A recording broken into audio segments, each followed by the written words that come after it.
श्री राम जय जय राम। तर्क प्रधान समय है। इस समय में लोग तर्क के भरोसे ही जी रहे हैं। अब बड़े बड़े डॉक्टरों के पास जाओ, अब वो कहेंगे महाराज प्याज तो खाना चाहिए, आप लोग मना करते हैं, प्याज में तो ये विटामिन होती है, वो विटामिन होती है, गाजर में भी फलाने फलाने प्रकार की विटामिन होती हैं, गाजर खाने से नेत्र ज्योति बढ़ जाती है, गाजर खाने से खून बढ़ जाता है, गाजर खाते रहोगे तो ये चश्मा भी हट जाएगा, ऐसा बताते हैं डॉक्टर। एक डॉक्टर ऐसे ही प्रवचन कर रहे थे तो हमने कहा आप गाजर खाते हो कि नहीं खाते हो? हाँ महाराज बिल्कुल खाते हैं। तो हमने कहा जब आप गाजर खाते हो तो आपको चश्मा क्यों लगा? और चश्मा लगाए थे।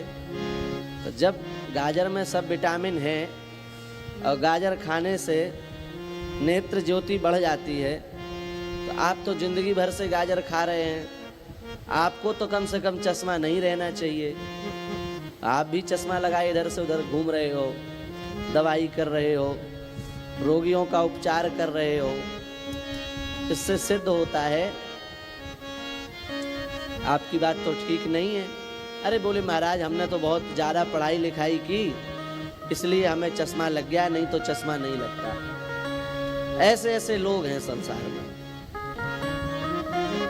देखो स्वस्थ रहना बहुत आवश्यक है। शरीर माध्यम खलु धर्म साधनम।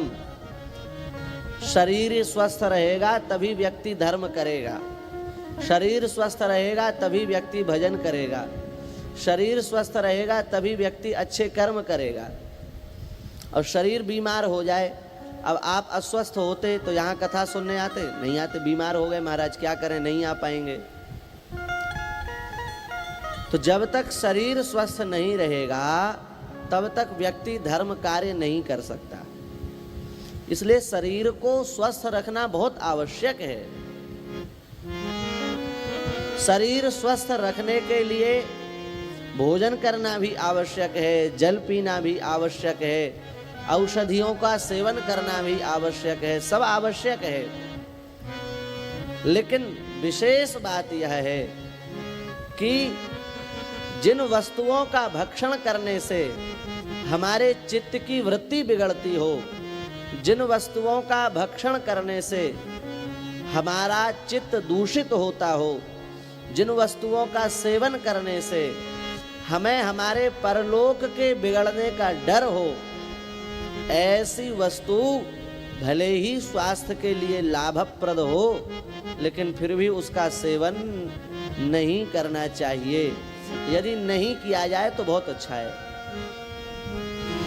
क्योंकि देखो शरीर तो अविनाशी, शरीर तो नश्वर है, शरीर का तो नाश हो जाएगा, लेकिन शरीर में रहने वाली जो आत्मा है वो अविनाशी है, नित्य है। और मरने के बाद शरीर तो साथ जाएगा नहीं, लेकिन इस शरीर से किया गया धर्म व्यक्ति का साथ नहीं छोड़ता। जब मृत्यु स्थिति आ जाती है, जब जीव मरणासन्न हो जाता है, मृत्यु को प्राप्त हो जाता है, तो घर परिवार मकान दुकान रुपया पैसा सब खत्म। व्यक्ति के साथ केवल उसका धर्म जाता है। इसलिए यदि इन वस्तुओं का सेवन करने से हमारा धर्म बिगड़ रहा है, हमारा चित्त बिगड़ रहा है, तो हमें ऐसी वस्तुओं का सेवन नहीं करना चाहिए।